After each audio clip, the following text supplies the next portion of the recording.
Hello, I'm JoAnn Van Tassel, and welcome to another installment of Information in the Public Interest.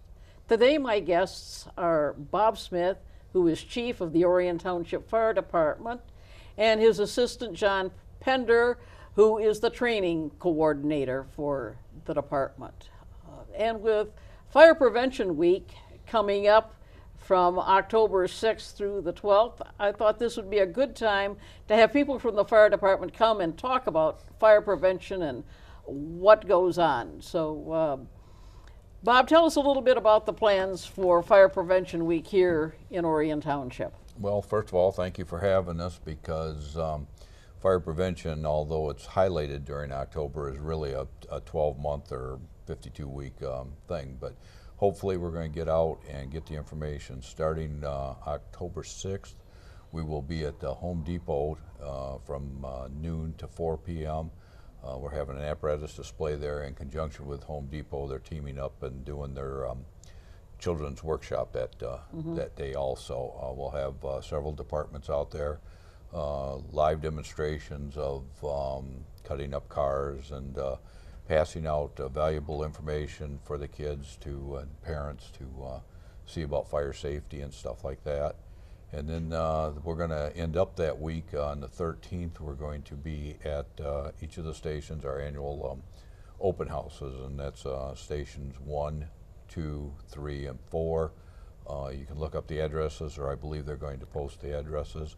That's going to go from 1 to 4, where kids can come, get on the equipment, see how firefighters dress with their proper protective equipment to go into houses. They'll learn about fire safety, smoke detectors, how to get out of the house if something's going on, and just a wealth of information for the kids. Okay, well, let's back up just a minute. Sure. Station 1, where is that located? 93 South Anderson, that's right in the village. For most people, we just tell them next to Children's Park, and they know right where to go. Okay, Station 2. Station 2 is at 200 East Silver Bell, just east of M24 on the south side of the road. They'll be able to tell that station because that's the one where we keep our aerial apparatus, and we'll have that up over the road, so people will see that very easily. Station 3. Station 3 is at 3365 Gregory.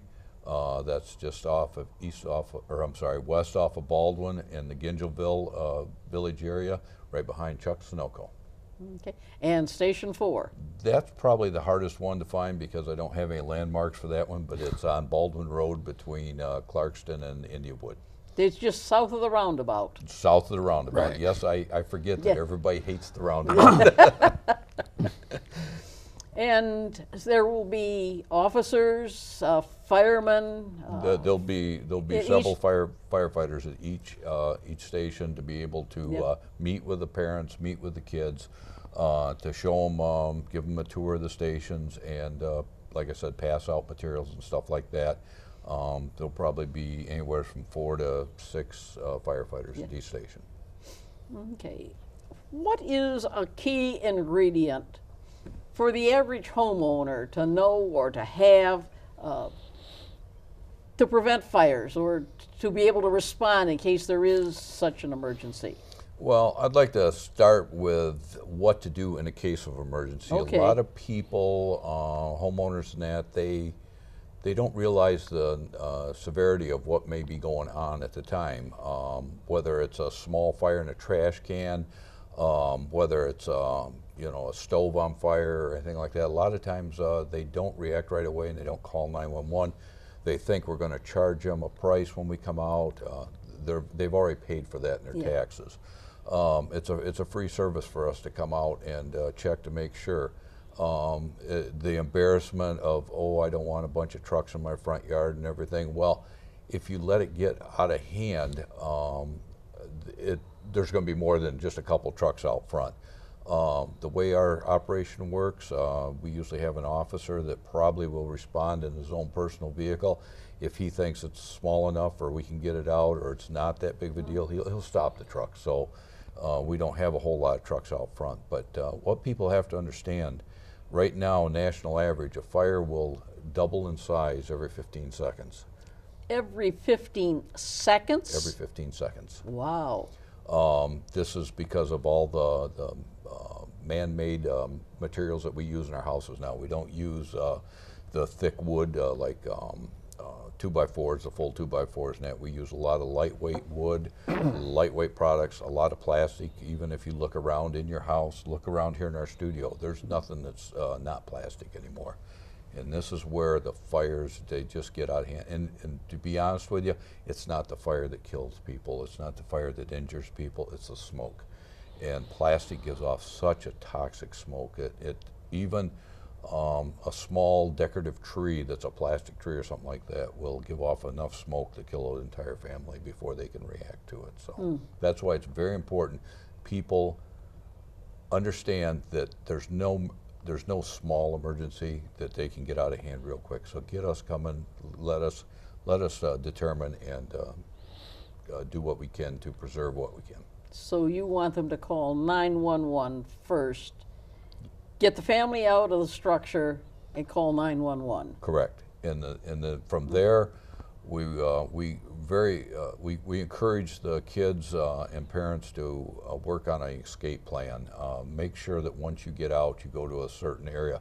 We tell the kids in school to have a favorite meeting area outside. It's very hard on the families and us when we get there if they can't account for 2 or 3 of the kids because they may have went to the neighbor's house or they went someplace else and we can't find them. So a lot of times we spend extra time looking for somebody that maybe they've already got out and everything. So it's very important to practice, to have a safe meeting place on the outside, to practice your escape plan. One thing that we've found over the years, we go into the schools, the state mandates that the schools have 10 to 12 fire drills every year. You go in and talk to any child in the school, they'll tell you 2 or 3 different ways to get out of school because they have to practice it. Yeah. But when they go home and you sit down and you talk with that child, they know about it. They know that when the smoke detector goes off, they're supposed to do something, but a lot of times they don't. We encourage the kids to go to their parents and come up with a safe escape route. Know at least 2 different ways out of your house. Know what happens when the smoke alarm goes off.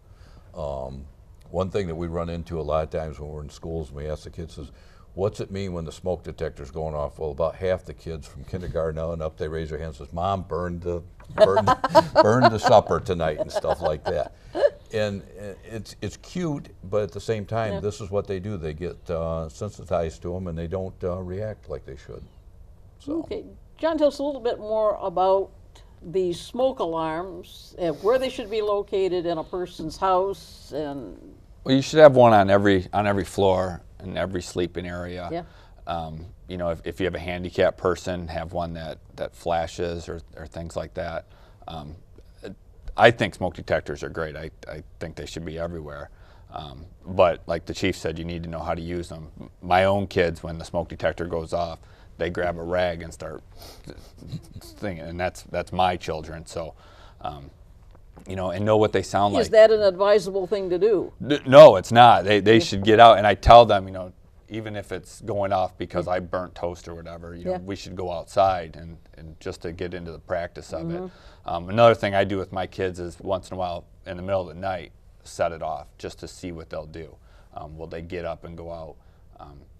They've gotten better now that they've gotten older, but when they were smaller, they slept right through it. So it's you know, they just didn't pay attention to it. Okay, you said one on each floor. Are there better positions to have them, say, on the first floor than other locations? Where would you advise specifically for somebody to have a smoke alarm? Well, I would have one in every room, in the hallway, in every bedroom. Obviously, where the furnace is at, where the laundry room is at. You know, if they're in different parts of every, you know, depending on where your laundry room is, could be in the upstairs, could be in the middle, it could be in the basement, things like that.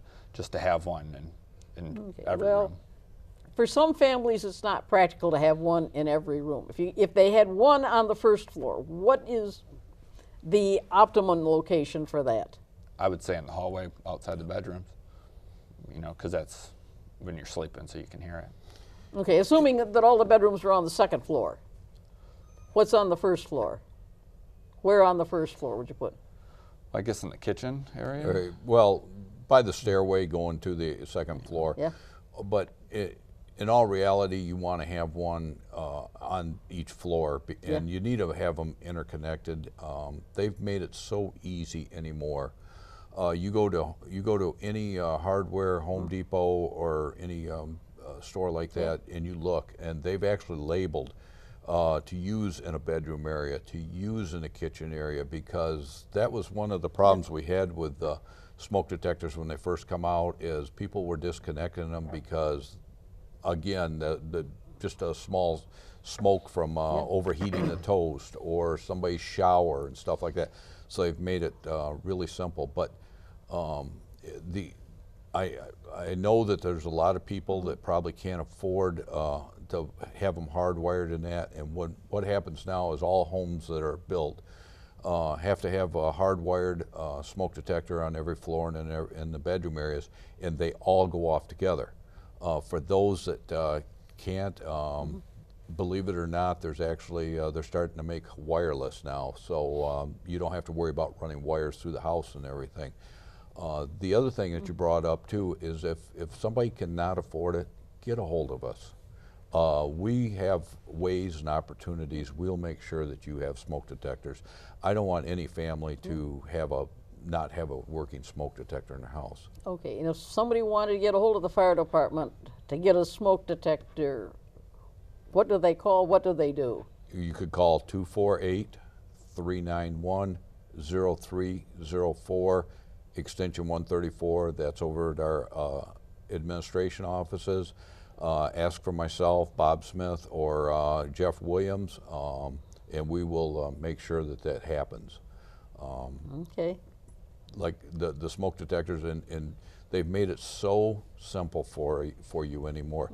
The other thing that we would do is we would put what they call a 10-year smoke detector in there now. The batteries last 10 years. You don't have to worry about changing the batteries, and they're also sealed, so we don't take the batteries out because the little kid's car is not working today and stuff like that. So the number one defense against getting you out is your smoke detector. So. Okay. Anything else that you would caution somebody about in their house, or anything that they should do to prevent fires? It's basically just being aware of your surroundings at all times. We all get to the point that we think everything's okay. As simple as having candles lit in the living room at night, sitting there watching TV, and you're going to go into the kitchen to get a drink of water or something, and the phone rings, and then you talk on the phone, or one of the pets need to go out or something like that. Then the next thing you know, you forgot about it, and you turn around and you got smoke coming out of your living room. So either use the the flameless candles that are out there now that make it look like there's a flame, or I know it sounds ridiculous, but every time you leave that room, put that candle out and make sure it's out. That's one thing. Cooking. If you're prone to forgetfulness and that, and you start something, you're going to cook some popcorn or you're going to heat some water, take something with you into the living room to remind you, like an oven mitt or something like that. It may sound ridiculous, but there's so many people, and I'm not talking about people who are constantly forgetful. I'm talking about the young mother that got tied up with the baby, started crying, and she needed to take care of them, or there's just so many different scenarios that we've went out on that it sounds like why would it have a problem remembering that, but you have to constantly remember what's going on. That's the biggest thing. A lot of our fires in our houses and conditions where we go is somebody forgot that they've done something. And then when they get out, they try and go back in to fix their problem, and then we have a problem also. Once you get out, stay out and let us deal with it. Right. About how many fires, and I'm just talking fires, not other things that you would respond to, like an auto accident or something. How many fires do you respond to on average here in the Orion area? I'll go per year, anywhere from 25 to 40. Okay. I know it doesn't sound like a lot, but at the But same, 2 or 3 a month is, Quite a bit, yeah. yes. you know, Well, and the reason I say it doesn't sound like a lot is I know a lot of people, they watch TV, they see Chicago fire, they see the news every day, and Detroit's got 2 or 3 houses, but they got to understand that they are big, big corporated cities, and we're not. And we're still a small bedroom community here, and you know, one fire is really too many for us. We would rather be out there like you're doing and graciously putting this on to promote safety, and hopefully we'll really cut down on the fires. okay, we're in the fall of the year. The leaves, as of today, haven't started falling in great abundance, but in the next month or 2, they're going to, and people are going to rake them up, and they're going to want to burn them. John says, no, no, no. What do you do? How do you advise people? I advise Put them in a bag and put them at the road like we do. Yep, it's what we do. We put them at the road, or we compost them. A lot of people are into composting. Orion Township follows the state guidelines. The state guidelines do state that you will not burn leaves or grass. The only thing that we do allow with a burning permit is branches and limbs and stuff like that. I know there are some communities that still allow burning of leaves. And the state law, they're kind of, sometimes they get a little bit, I guess you'd say wishy-washy. You know, you can't do it unless your community allows it to do it. So, but our community has taken a hard stance on it because it's very hard on people with asthma, other breathing problems and stuff like that. So you've got to compost them or put them out at the road just like we do. And if someone sees their neighbor thinking they're cleaning up their yard and burning leaves, should they report it? You want to handle that one? Because I know you go to that. If it's a bother, then they call, and we send an officer out, or one of us goes out and takes care of it. If they're burning leaves, we'll have them put it out. If they have a legal fire and they've called in their permit, you know, your smoke can't bother somebody else, so we'll talk to them and find out what the problem is, and sometimes have them put it out for the day or things like that. The one thing I would caution the people, though, is it's not a bother to us if they call to have us come out because of, again, like John said, it's not a right to burn, it's a privilege, and you can't go into somebody else's property and smoke going into their property. But the one thing I would caution is, please call us when it's happening. We get a lot of calls where somebody will say, you know, 2 weeks ago my neighbor was burning and I didn't like it. Well, if we do go out there and talk to the neighbor, guess what? The neighbor's going to say, I wasn't burning, you know. So we have to catch them in the act. So please, it's not a bother. It's not going to cost anything. Again, it's a service that we provide, and we will come out and we will take care of the situation for them. So. And so just call the fire department and report that Sam down the street's burning his leaves again, and well, you'll call the non-emergency number, and then try and give us some idea of where it's at. We've had them where across the lake on Lake Orion somebody's burning, and that's kind of hard to find. But if you can give us an address range, we can usually find it from there. And also, too, we do not report who called it in. So.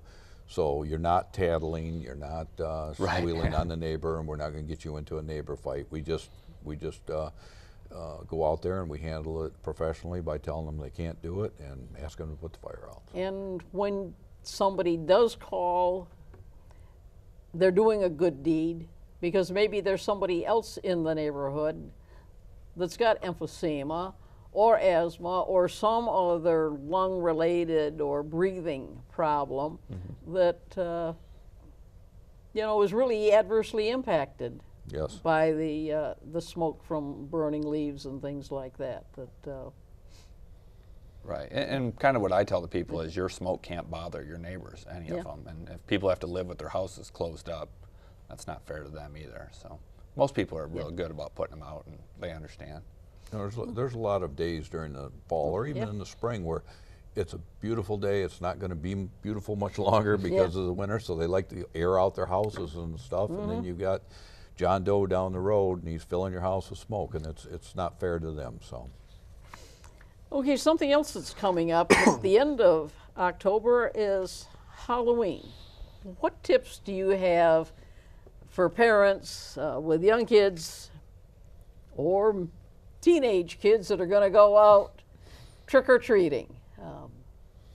First of all, be safe as far as where you're walking. It gets dark early. Halloween, I believe, this year is 6 to 8. It's dark at that time. Make sure that they have reflective type clothing on so the cars can see them. Be cautious running back and forth. For the people that are driving, be careful going down into your neighborhoods and stuff like that. And I say neighborhoods, but I'm out patrolling a lot of times on Halloween, or I'm up at the station because we open up the station for the kids, and I'll see kids run across M24, and yes, it's scary.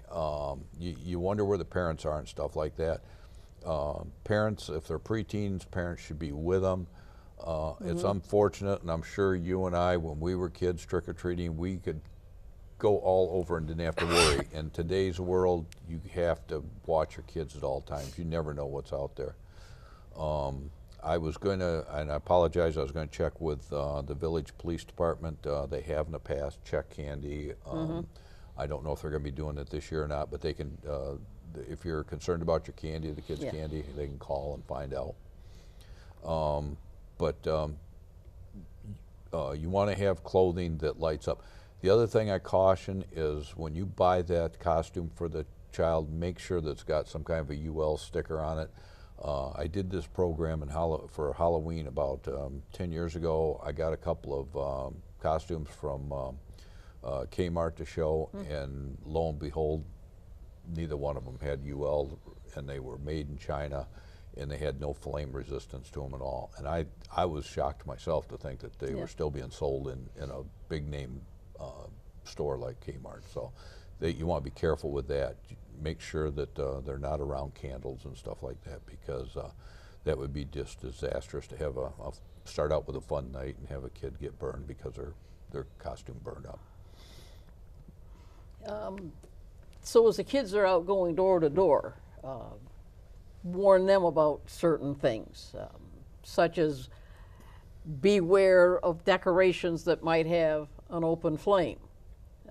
Most people that have the jack-o'-lantern have a light inside it, but they've also got a cap. They've put the top back on the pumpkin. Another thing I've seen is people on their driveways will use one of those portable fire pits and make like a fire right in their driveway, and we'll be sitting right next to it passing out candy. I've seen that quite a bit, to be careful of. I know it's exciting. I know the kids are just they're wound up and everything, but I see it so often. They come up, they jump on the porch, they get their candy, and you'll have 6 or 7 kids, and they're vying to get off of the porch to get to the next one. And I've seen kids fall off of porches. Thankfully, I've got a porch that's only about 10 inches off the ground, but I can imagine what somebody else's that's got 3 or 4 feet. And so just again, have the parents there.